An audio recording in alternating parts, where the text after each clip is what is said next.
آج judicial commission کا ایک غیر معمولی اجلاس ہوا اور اس سے پہلے جب اجلاس بلائے گئے تو وہ ڈسمس کر دیے گئے، وہ نہیں ہو سکے، اور یہ جو آئینی ترمیم سے متعلق معاملہ ہے یہ زیر بحث آیا۔ جسٹس منیب اختر نے پوچھا اٹارنی جنرل سے کہ کس طرح کی اصلاحات آ رہی ہیں، سننے میں آ رہا ہے کہ کوئی پیکج آ رہا ہے، وہ لگتا ہے بظاہر کہ اٹارنی جنرل کے پاس اس کا جواب نہیں تھا، بلکہ اس سے زیادہ جواب ہمارے پاس حسن ایوب کے پاس تھا اس پیکج میں کیا ہے، لیکن اٹارنی جنرل کے پاس اس کا کوئی خاطر کا جواب نہیں تھا۔ لیکن بہرحال گفتگو کیا ہوئی اس پر بات کر لیتے ہیں، ہمارے رپورٹر ہیں راجہ محسن اعجاز، ان سے۔ محسن ذرا بتائیے گا یہ کیا معاملہ رہا؟ جسٹس منیب اختر بعد میں اٹھ کے بھی چلے گئے، کیا گفتگو رہی دونوں کے درمیان؟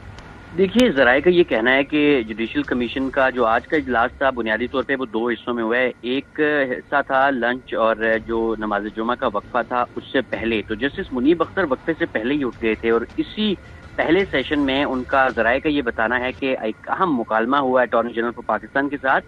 جس میں جب اجلاس کے آغاز میں ہی جسٹس منیب اختر کی جانب سے یہ استفسار کیا گیا کہ گزشتہ اجلاس میں آئینی ترمیم کا بتایا گیا تھا، تو آپ کو جو مجوزہ آئینی ترمیم تھی اس کے بارے میں بتائیں۔ اس پر ذرائع کا یہ کہنا ہے کہ اٹارنی جنرل نے کہا کہ اس سوال کا جواب وزیر قانون دے سکتے ہیں، اور یہ بھی کہا گیا ان کی طرف سے کہ جوڈیشل کمیشن کو یہ سوال پوچھنے کا اختیار نہیں ہے، اور جوڈیشل کمیشن حکومت سے یہ نہیں پوچھ سکتا۔ اور ذرائع کا یہ کہنا ہے کہ اس جواب کے بعد پھر جسٹس منیب اختر اس اجلاس سے اٹھ کر ہی چلے گئے، اور اس کے بعد پھر اجلاس جو ہے وہ جاری رہا۔ اجلاس مؤخر کرنے کی بھی تجویز تھی، لیکن جو ارکان تھے اکثریتی کمیشن کے، ان کی جانب سے جو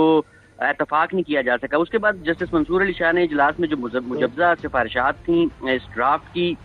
وہ پڑھی، اور پھر اجلاس جاری رہا۔ اور ذرائع کا یہ کہنا ہے کہ صوبائی وزرائے قانون کی جانب سے ہائی کورٹس کے ججز کی تقرری کے لیے جو کمیٹی ہے اس میں متعلقہ جو صوبائی وزیر قانون کو شامل کرنے پر رضامندی کا اظہار کیا گیا، اور کے پی، پنجاب، سندھ کے جو صوبائی وزراء تھے انہوں نے یہ جو قانون نے جو سلیکشن کمیٹی ہے اس میں شمولیت کی جو مجوزہ تجویز تھی اس سے اتفاق کیا۔ ذرائع کا اب یہ بتانا ہے کہ جوڈیشل کمیشن کے اجلاس میں جو ڈرافٹ رولز ہیں انہیں حتمی شکل دے دی گئی ہے، اور جو آئندہ اجلاس ہے وہ 28 سپٹمبر کو صبح 10 بجے ہوگا، اور اس میں جو ڈرافٹ رولز کی منظوری دی جائے گی۔ ذرائع کا یہ بھی کہنا ہے کہ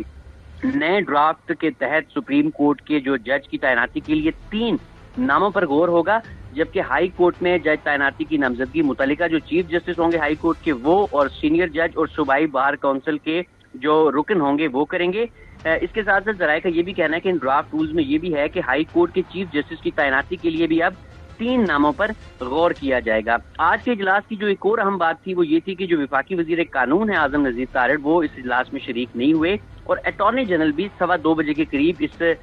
میٹنگ سے جو ہے وہ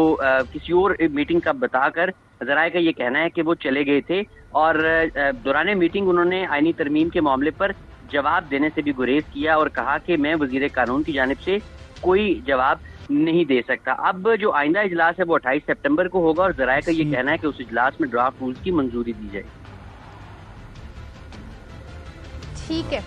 حسن ہمارے ساتھ موجود ہے۔ تھینک یو سو مچ راجہ محسن ہمارے ساتھ تھے۔ حسن یہ بتا رہے ہیں کہ آج کیوں لا منسٹر ویسے اجلاس میں شریک نہیں ہوئے، بڑا انٹرسٹنگ ہے یہ۔ دوسرا، آپ اس سے پہلے حیدر کہہ رہے تھے کہ ججز کے علم میں بھی معاملات ہونے چاہیے، جبکہ اٹارنی جنرل کا جواب تو یہ ہے کہ جی حکومت سے پوچھا نہیں جا سکتا آئینی ترمیم کے حوالے سے۔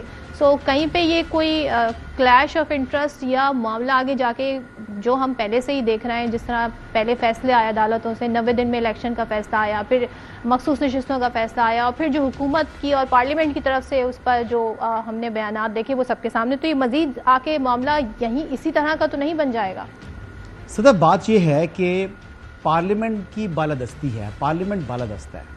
یہ پارلیمنٹ سے سوال عدلیہ نہیں کر سکتی، پارلیمنٹ عدلیہ کو جواب دہ نہیں ہے، اور نہ ہی یہ بتانے کا پابند ہے کہ وہ کیا کرنے جا رہا ہے۔ اگر تو عدالت پوچھے گی،